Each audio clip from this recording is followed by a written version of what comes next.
నమస్తే. కేంద్ర బడ్జెట్ మీద వైఎస్ షర్మిల మాట్లాడుతున్న సన్నివేశాన్ని మనం ఇక్కడ చూస్తూ ఉన్నాం.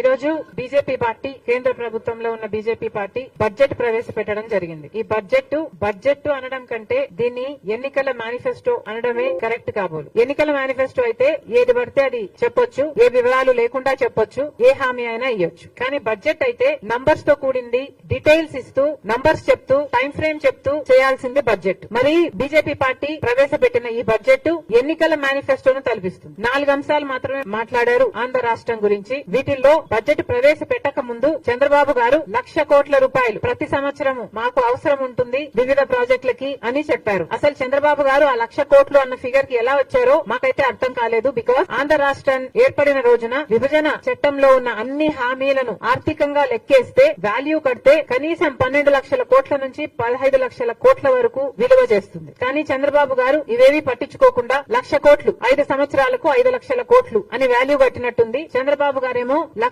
కోట్లకు అడిగారట. ఈ రోజు బీజేపీ నిర్మలా సీతారామన్ గారు ప్రవేశపెట్టిన బడ్జెట్ లో అయితే రాజధానికి కేవలం 15,000 కోట్ల రూపాయలు ఇస్తున్నాము అని తెలిపారు. దీంతో పాటు పోలవరం ప్రాజెక్ట్ కి మేము పూర్తి చేసే బాధ్యత మాది అన్నట్టుగా మాట్లాడారు. పోలవరం ప్రాజెక్టు ఆంధ్ర రాష్ట్రానికి లైఫ్ లైన్ అన్నారు, మన రైతులకి లైఫ్ లైన్ అన్నారు, ఫుడ్ సెక్యూరిటీ కల్పించే అంశం కూడా ఇది అని పేర్కొనడం జరిగింది. మరి అంత ముఖ్యమైన పోలవరం ప్రాజెక్టుకు పూర్తి చేయాలనుకున్నారు మీరు, సంతోషం, ఇప్పటికైనా పూర్తి చేయాలనుకున్నారు. 10 సంవత్సరాలుగా ఇది మా హామీ అయినప్పటికీ, 10 సంవత్సరాలుగా మీరేమీ చేయకపోయినప్పటికీ కనీసం ఇప్పటికైనా మీకు కనువిప్పు కలిగింది. పోలవరం ప్రాజెక్టుని పూర్తి చేస్తాము అని చెప్పారు. కానీ ఒక పక్క మా ముఖ్యమంత్రి గారు, ఆంధ్ర రాష్ట్ర ముఖ్యమంత్రి గారు 12,000 కోట్లు రీహాబిలిటేషన్ కే పడుతుంది అని ఒక పక్క చెప్తుండగా ప్రాజెక్టు కాస్ట్ ఎంతో ఇంకా ప్రజలకు చెప్పకపోగా కేంద్ర ప్రభుత్వం మాత్రం పోలవరం ప్రాజెక్టుని పూర్తి చేస్తామని చెప్తున్నారు. దాంతో పాటు ఎప్పుడు పూర్తి చేస్తారు, ఎన్ని డబ్బులు ఇస్తారు, తక్షణం ఎంత ఇస్తారు, కనీసం ఆ రీహాబిలిటేషన్ కైనా ఇస్తారా, ఒక్క ఫిగర్ అయినా మీరు క్లారిటీ ఇచ్చుంటే బాగుండేది. అంత పెద్ద ప్రాజెక్టు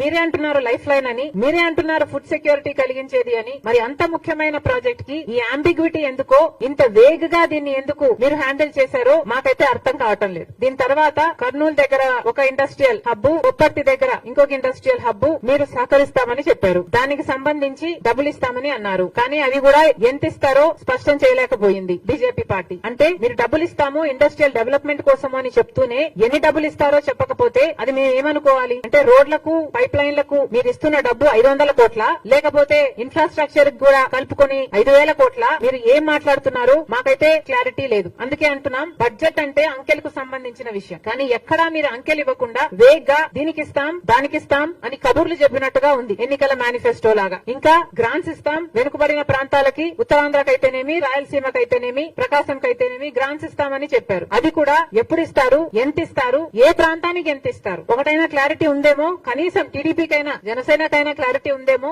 ఆంధ్ర రాష్ట్ర ప్రజలకు చెప్పాలి. ఇలా ఏది క్లియర్ గా లేకుండా ఎన్నికల మేనిఫెస్టోను తలపించేటట్టు ఉంది బీజేపీ పార్టీ ప్రవేశపెట్టిన బడ్జెట్.